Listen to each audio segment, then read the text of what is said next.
This week's classic interview is very much related to the upcoming election, and it's very, very much related to an article I read earlier this week. I think I mentioned this on the Monday show. There was an article, I believe, in New York Magazine, which argued that it's really great that Hillary Clinton can go into much more political depth than Donald Trump, but her wonkiness may not serve her that well because we have such a politicized status quo in this country, which is very, very attractive to many people. That Hillary Clinton being able to go into depth on issues may not actually be that appealing to many, many voters. And that's exactly what I discussed with Peter Coleman back in January of 2014. This interview was very relevant then, given the obstructionism, political stagnation that was existing between House Republicans and President Obama at the time. And it is very relevant in sort of understanding what we're seeing now, where in a normal world, in an ideal world, I don't even know what adjective to assign to it at this point, in a world that made more sense to me, any reasonable person would see Donald Trump and Hillary Clinton and say, this is not a question. No matter my political beliefs, Donald Trump is just fundamentally not qualified to be president of the United States. But because there is this attraction to the politicized and polarized status quo of our country, this duopoly that we have, someone like Donald Trump actually could be president of the United States. So let's get to my interview from 2014 with Peter Coleman. I'm joined today by Professor Peter Coleman. He's professor of psychology and education at Columbia University, also director of the International Center for Cooperation and Conflict Resolution, and author of The 5%, Finding Solutions to Seemingly Impossible Conflicts. Let's start, Professor, maybe with that title. Who are the 5% that you describe? The 5% comes from some research that looks at really international conflicts over about a 200-year period.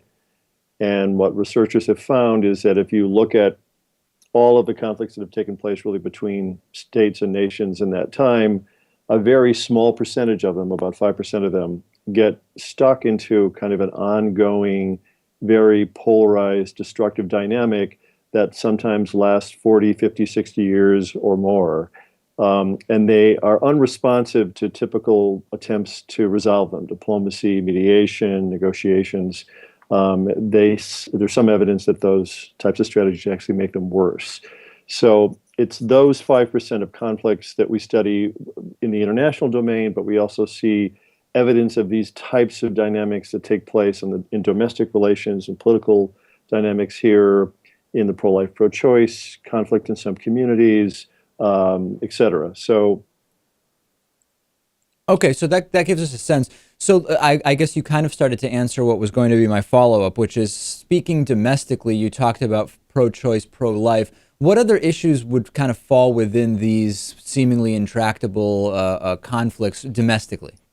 well, I mean, they can happen in families. Oftentimes, there is a dispute between siblings, between parents and children that become protracted, and really people feel constrained by and really see no way out. There are instances in New York City, where I live, where you'll have a couple that will need to divorce, but stay in the same apartment because they can't afford another dwelling. So they get stuck into this kind of negative dynamic, and they're trapped because they can't physically leave.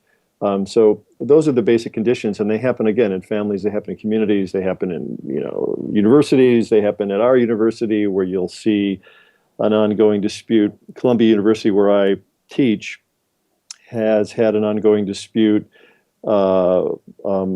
organized around the Israeli-Palestinian tensions, but on campus, where Israeli students or Jewish students feel discriminated against by certain professors, and so those types of dynamics can play out domestically as well as internationally.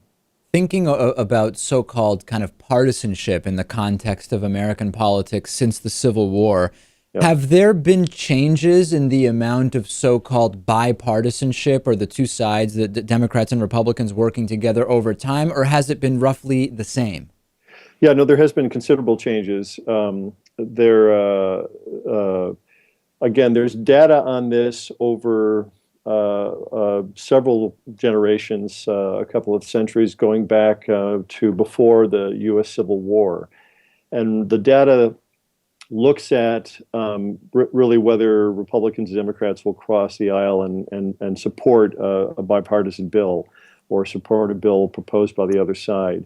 And what we found is that politics today in the United States, in terms of voting behaviors of Republicans and Democrats, are more polarized than they have been since the U.S. Civil War. So we've become increasingly more polarized in our inability to have the politicians sort of come together on consensus on solutions to issues, and that the current trajectory, the current trend towards more polarization started around 1980. That's when we really started to see more and more polarization. But yes, today the voting patterns are more polarized than really ever before in history, certainly back as far as the Civil War. One could make any number of analyses about why that might be, and I want to throw a couple of ideas at you and see if you think either or neither or both have some validity.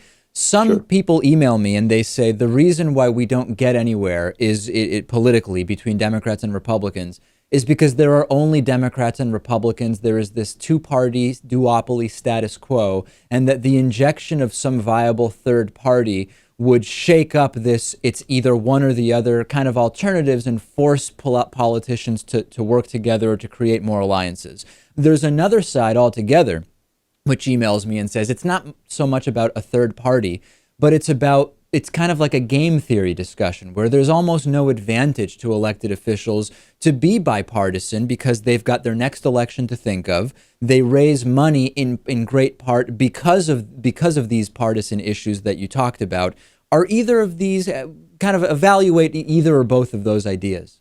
Yeah, I think they're both valid issues. There's an incentive structure that keeps politicians focused more on short-term gains and being reelected, or moving into ideological beliefs and seeing compromise as the enemy.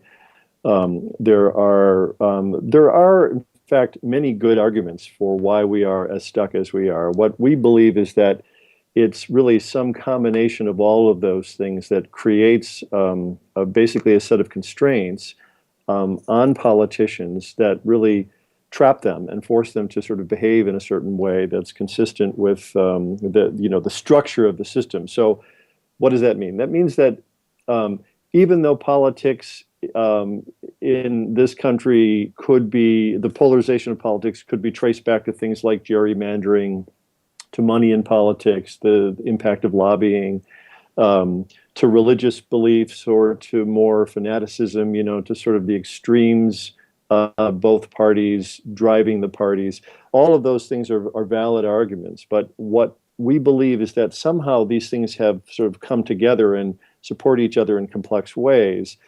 And so that even when one of these strategies, one of these issues, one of these drivers of the polarization drops away or is addressed or somehow is effectively remedied, it doesn't seem to have an impact on the patterns. The patterns still stay stuck. And that's because they're multiply determined. There are many reasons why they're stuck in this way.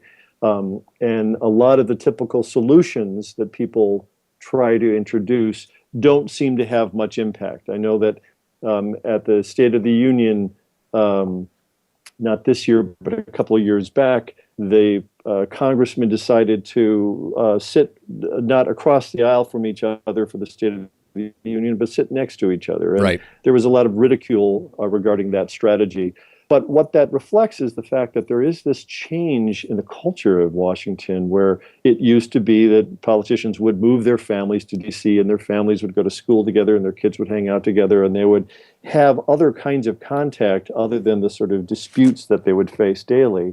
And that allowed them, that created a different kind of dynamic between them that was more reasonable and more conciliatory. And that's changed. And so this attempt to sit next to each other during the State of the Union was some attempt to begin to reconstruct how these political actors interface. But let me just say one other thing, if I can, because it's easy to see the divisions in D.C. because we can count votes, we can see the political rhetoric coming particularly from the extremes of both sides. But this is reflective of our country, of where we are in our personal lives, most of us, in the media that we watch, in the opinions that we hold, in the parties that we go to, and the really more exclusionary nature of our social dynamics. This is really a bottom-up process, and the population of this country really need to take as much responsibility, I believe, as our leadership. Very quickly, one other thing I want to just kind of throw in is when you talk about the bottom-up approach, do people have a desire to find simple explanations for political issues? And one example I'm drawn to is the language around tax relief is something that has been very effective for the American right, in the sense that, hey, if lower taxes are relief, that's very simple. More taxes are bad, less taxes are good, when the reality is a very nuanced shades of gray argument that is neither more, is not neither a ton nor is it no taxes, but people seem driven to simple explanations. Yeah, that's absolutely true. I think under difficult circumstances, difficult economic times, under threatening times, such as post 9/11, people are anxious and they do want to have a sense of sort of simple solutions provided by their leaders, provided by governments, and they latch on to those. And so, political operatives understand this. They understand that if you frame something that resonates with people's fears, concerns, basic needs, that they'll latch on to it and they'll support it, even if it's only half correct. But there are other organizations in this country that sort of try to counteract that. I mean, the media, to some degree, will try to provide more of a balanced perspective on these issues. But there are also dialogue forums, such as the National Issues Forum, which I would recommend your viewers go to. They have a website, and they try to present the nuance of a lot of these more complicated issues, the sort of gray area, and say that we're not trapped by the polarized dynamic. That there are solutions, there are strategies that are more informed by the complexity of these problems. We've been speaking with Professor Peter Coleman, Professor of Psychology and Education at Columbia University. Check out The 5%, Finding Solutions to Seemingly Impossible Conflicts. Really a pleasure having you on. Thank you. David, thank you very much.